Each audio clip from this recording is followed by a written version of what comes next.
Intro.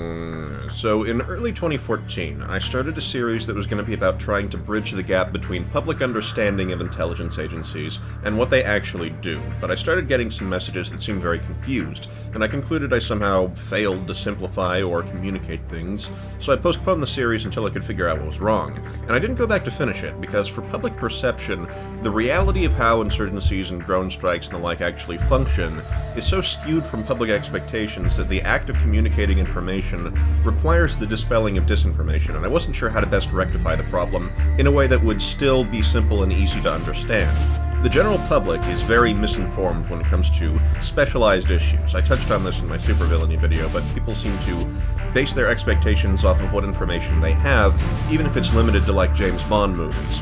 The thing is, movies are just movies. They're made to entertain. The Jurassic World movie wasn't meant to provide scientifically accurate genetics commentary. That would be boring to most people. Once in a while you see someone who's like, well, Jurassic World perfectly explains why science is a tool of the devil. Fortunately, it seems most of the time people don't do that, but when it comes to subjects like insurgency and counter-insurgency, a lot of people draw a basis from an Avengers movie because they don't have the necessary info to go off something else. For example, one of the most egregious is the overblown importance of assassination. One of the numbers that's sometimes reported in regards to how successful operations are is something like total number of missiles fired. I understand why total numbers of bombs dropped sounds nice. If World of Warcraft has taught us anything, it's that people like big numbers. Deeps, mad skills, more dots, yes, crits. You jelly, bro? Big shiny numbers, big shiny mean good, mean mad skills, elite hacks. But it doesn't necessarily mean the targets were important. In a lot of cases, it's more important a job is done than actually done well. Think about it. You've got a generic squad of 10 ISIS guys. They have a group leader of some description. They have some AKs, maybe a light machine gun or RPG or similar. Compare the expenses that go into buying a few AKs, light training, light equipment, and compare those to the costs of a fully trained and fully equipped group of 10 US soldiers. Think about the expenses in providing every soldier with a pair of gloves. Then think about the disposability of a suicide bomber with an improvised explosive device. How many are you going to go through before the expenses start becoming even? A lightly trained, lightly equipped group of guys is going to have a leader who may not have much in the way of credentials, but it's not important if he does. He got the position by filling in for someone who got killed or based on perceived loyalty. He doesn't need to be good at tactics, and he may lose half his guys due to an error on his part, but that's okay. They can be replaced. For insurgency, a lot of potential targets are going to have high disposability. There was an incident a while ago where some guy from Al-Qaeda called a Pakistani official and boasted to him saying, "Give me a young boy in an hour and I can make him a suicide bomber." I think that was in a Vice documentary, actually.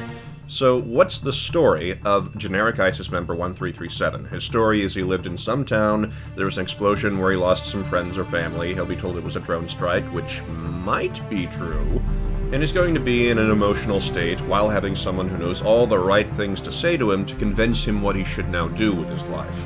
Which is one of the reasons the biggest suicide bomber demographic is malleable young boys. If I want to recruit, a village over to ISIS or whatever faction, I can plant a bomb and say it was a drone strike, I can send someone to evangelize and leak that a target is in the area, or if he's loud and zealous enough, I can send him somewhere I think he'll get himself killed.